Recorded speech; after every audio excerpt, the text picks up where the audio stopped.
Shazad Sheikh Motoring Middle East, and at the Dubai Motor Show this year we got our first look at the all-new 2016 Chevrolet Camaro, which will go on sale here early next year. So in the meantime we thought we'd do a send-off for the 5th generation Camaro, which has been with us for 5 years now. But before we talk about this car, I want to go back to the genesis of the marque. In 1964, early 1964, Ford launched the Mustang, and that started to scoop up sports car sales in America. General Motors, of course, had to respond. Just a year later, there were rumors that Chevrolet was working on a rival to the Mustang with the code name Panther. So, in summer of 1966, journalists were invited to a meeting of SAPOW by Chevy. What the hell was SAPOW? Well, the next day they were told that it stood for the Society for the Eradication of Panthers in the Automotive World, and that they were being invited to help scratch a cat. The press conference was broadcast live in 14 cities via telephones, the first time that had been done. And it turned out that Chevrolet would announce the new model and give it a new name. And it was no longer to be called the Panther. In fact, they came up with a completely new title. I love it when manufacturers used to go to all that trouble to actually come up with real names. This was to be called Camaro, starting with a C because at the time most Chevrolets did, such as the Chevelle, the Corvair, and of course the Corvette. The name was meant to suggest comradeship with a desire to go fast, of course, hence Camaro. And when journalists asked, what does Camaro mean? Chevrolet product managers replied that it was a small, vicious animal that eats Mustangs. The all-new car debuted later that year, and the rest, as they say, is history. Now fast forward to 2009, and Chevrolet introduced an all-new Camaro after a 7-year gap that is heavily inspired by the original 1967 model year car.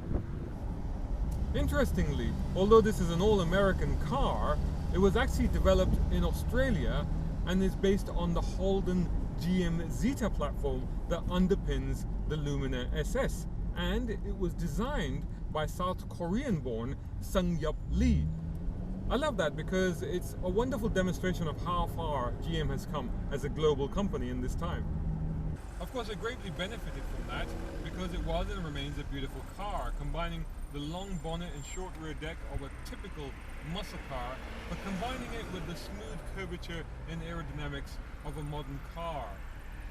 Like its long-running adversary, the old rivalry still remains. It was and is a great example of retro done right. There's a masculinity here, a macho aggression, but also suave confidence, and certainly it's got movie-style presence. And that was confirmed by the fact that it had a starring role in the Transformers movies. In fact, there was even a Transformers special edition for this car. In 2010, the Camaro also won the World Car Design of the Year at the World Car of the Year Awards. The later facelift to the front and rear of the car, as seen on this Camaro, just added to the sleekness of the thing, giving it a sharper edge look at the front and a cleaner look at the back. The more astute of you will have noticed that this is a convertible. Not that that was just a chop the roof off job. They actually reshaped the rear fenders to give it that sleek and flat look, and it actually looks fantastic with the roof down. This is an RS fitted with a 3.6 litre V6, originally with 310 horsepower, but later with 323 brake horsepower.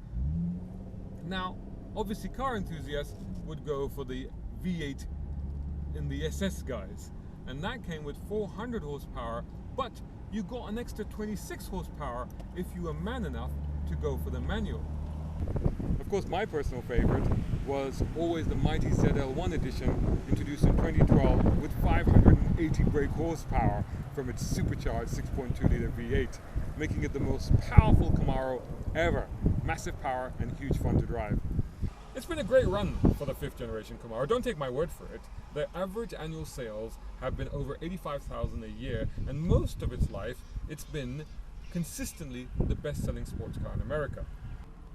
But of course, it's now time to say farewell to this edition of the Camaro and look forward to the all-new 2016 Chevrolet Camaro.